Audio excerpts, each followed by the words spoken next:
Now, the rest of the story. Well, welcome back. As Paul Harvey says, the rest of the story. This is all the video I have for making third cut hay down at the valley. This is it. Relina says hi. What's up? She's trying to help. I ended up in the 82, so I didn't have any of my camera stuff. All I literally had was one GoPro, no mounts, no nothing, because it was all in the 76. Third cut down here went perfect. Went through, got it all cut. Didn't ted everything. I regret that. I think if I would have went through, just done what I know works, it's one of those situations. If we would have went through, windrowed everything instead of laying it out flat, I think we would have ended up with easier dry down.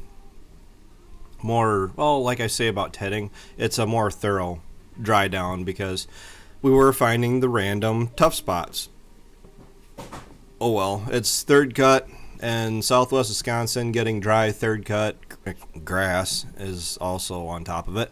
Can be a challenge, and granted, I don't think there were any fires out west or any smoke in the atmosphere, but even though we were technically getting blue sky and sunny-ish, it was just overcast. Like, you could tell the sky was blue, but it just, like, the sun just wasn't really beating down like it really should.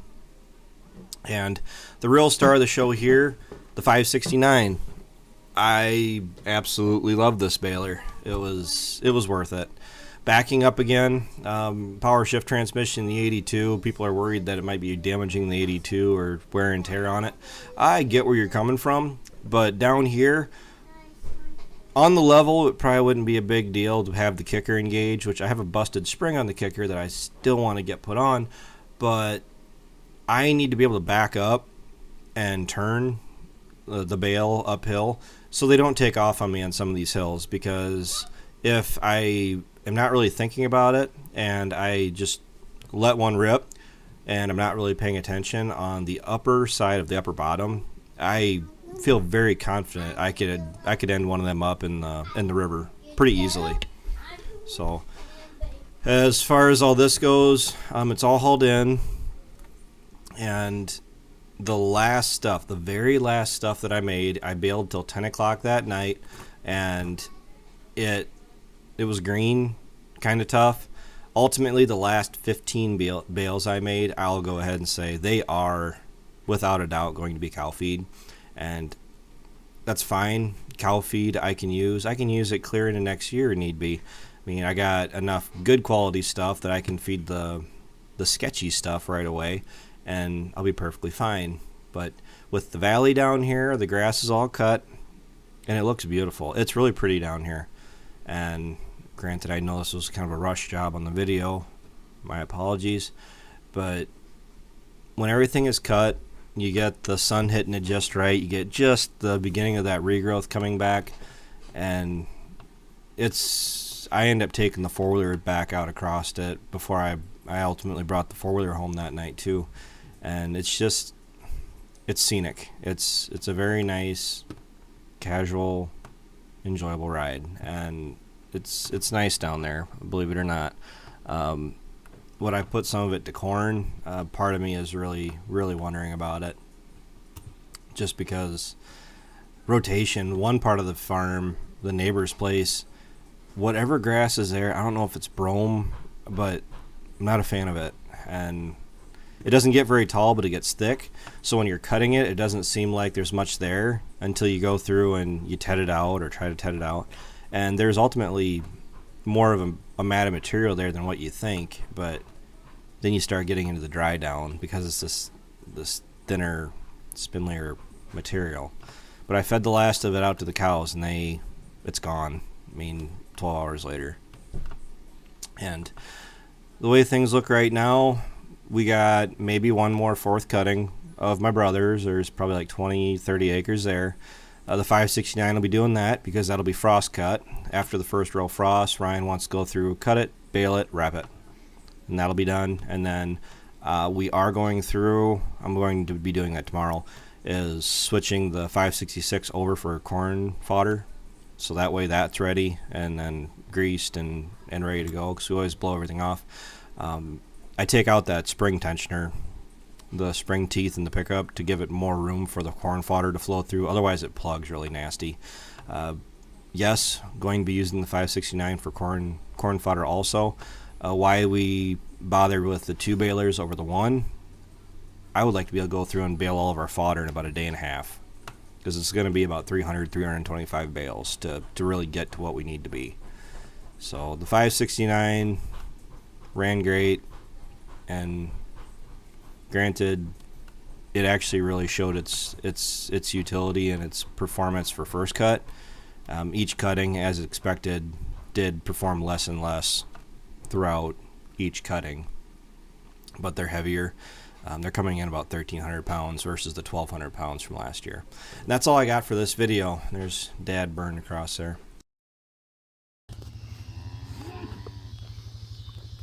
Well, now she's mad at me. I'm sorry guys, but here's a fleeting view.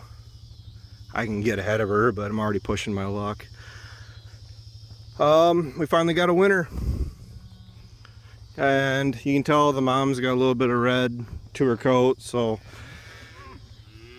she threw my first red heifer. And the problem I just had, I botched it. You know, with this, rookie mistake, fighting the cow. Not so much fighting the cow, but walking her. I mean, she's not really sure what to think of me other than she doesn't like me.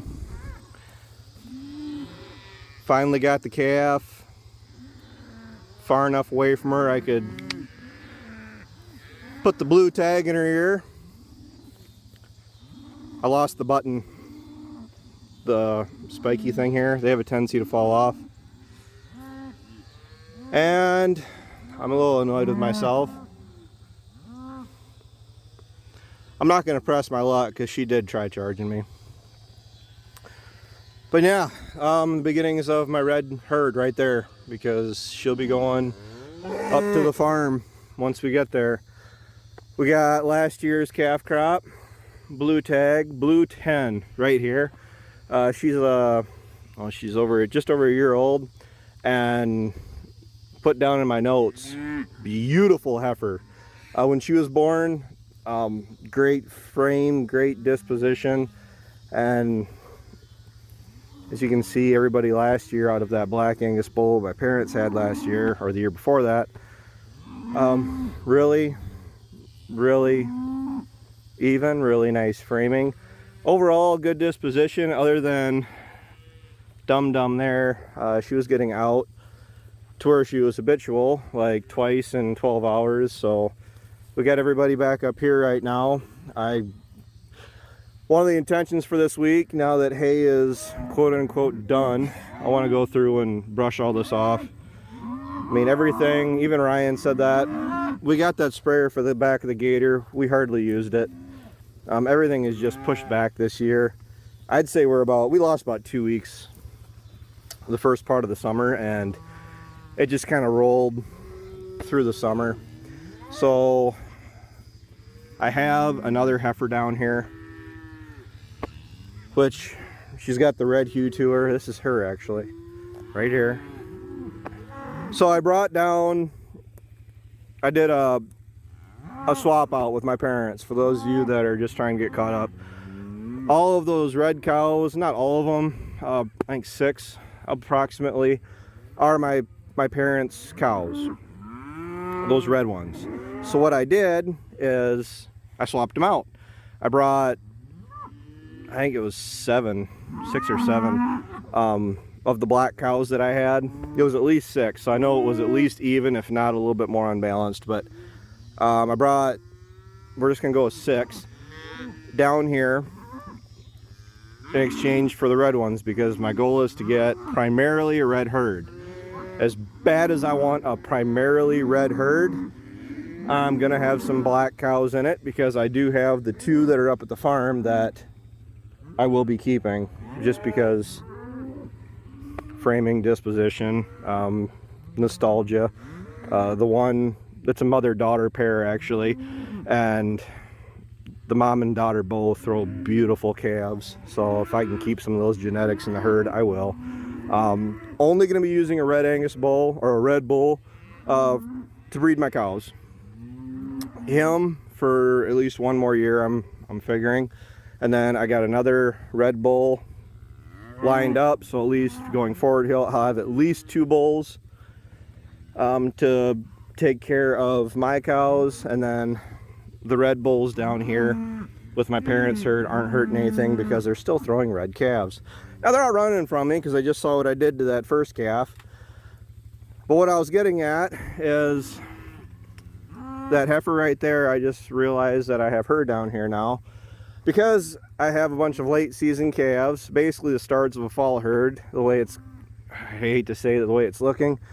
I don't have a tag for her because I only thought I had the red one. The one bawling right there, his mother is undoubtedly out of one of the black cows I brought down because I should have been calved out. I thought I was calved out. I thought the bull was a dud, missed a bunch of cows. Well, I don't know what happened, and probably because I had one bull in with, oh, what was it? A little over 20 cows for only 45 days because Rocky wasn't around until last minute. So, yep, she's gonna be, that's a heifer. She's gonna be tagged with the blue tag, and eventually she'll end up at the farm. And I know she's out of one of the cows I brought down here to swap out with my parents. Well, here's the thing with that program. I'm swapping the cows, I'm not swapping the calves. So all of those red cows, they have their calves on them still up at the farm. All those calves, for those of you that have been watching the channel, do have my parents' tags in them. Same thing with my calves. I have a bunch of calves down here. I had a little bull here somewhere. Out of all the cows that I brought down, I kept their calves with them, basically to make sure that, you know, mom doesn't go looking for her baby. And also, going forward here, the cows will be bred, you know, timeline wise with when I want mine to calve and when I want my parents to calve. Getting on to calving, one thing I want to add is I'm kind of going back and forth. Yes, I have late season calves. That's a good thing because no calves is a lot worse than at least a late calf. Well, if you're an individual that likes to have calve at a set time of the year and you only have the bulls in for them for a set time throughout the year, those cows that were late to calve are now ultimately, if I stick with that program, not going to have any calves next year because, well, the ones up at the farm, they're not going to be in with a bull again until June through August. So I potentially lose a cycle of calves out of them trying to get them synced back up.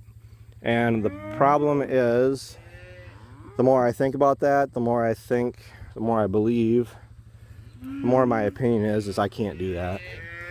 I'm young and dumb, and I need basically everybody pumping out as many calves as they can, even if it's not timely. The whole point was putting the bulls in with them XYZ amount of time. So right now, here's my logic. The bull is in with these guys for a spring herd, June 1st to August 15th this year. Ideally, that's when I put the bull in with them. Next year, with 2 red bulls, for that time frame, hopefully everybody will be a little bit closer together in calving. The talking hand is at motion here. What I'm also thinking of is anybody like the ones up at the farm right now that haven't calved, I'm going to keep them away from the bull until January. So I'll put Rocky back in with them January, February, and probably take them back out the 1st of March, and then have at least these late season cows a chance to come back into heat.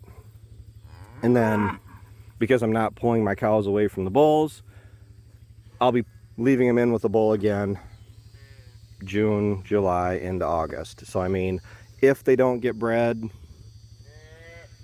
the first part of the year, I can at least set myself up so I'm controlling at least when to be watching for calves to be born, rather than just set the bull loose and let nature take its course.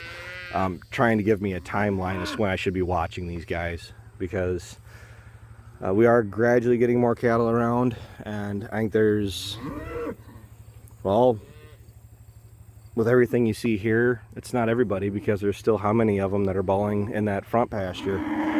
And with cows and calves and those heifers of mine that you saw, I got like 7 or 8 heifers with the blue tags in them down here. A lot of it is you get exponential growth with cattle is if you're keeping heifers back every year. So every year you're adding more cattle to your herd if you're not culling more than you're adding, you know, and you do gradually expand your herds. And we're finally getting to that point where it's really starting to yield results. I mean, I knew we got the little odd colored one back there, but that one's my mom's heifer that she said she was going to keep, so that's what we got. So hopefully all that hay we made was worth it, because we got plenty of cattle to feed it to. We actually got way more feed than I could feed it all to, but if I could even consider doing like a 50-50 with the valley of I'll feed half of it, then I can potentially sell the rest of it, you know. Because everything I made, granted it was definitely a struggle, everything that I made down there, I know I can sell. So that's it for tonight, for today. I gotta head back and go find Relina, because I guess, oh, not find Relina, I gotta watch Relina, because Brittany has to give Calvin a bath. He rolled in something in the yard. So thanks for watching, guys. Thanks for tuning in. Harvest videos are right around the corner. Probably gonna get a bunch of rando videos from driving posts and feeding cows, and you know, everybody down here is looking really nice. Pasture full of cattle. It's a lot better than a pasture full of weeds with nothing in it. So until next time, guys, take care, take it easy, keep in touch. I'll talk to you later.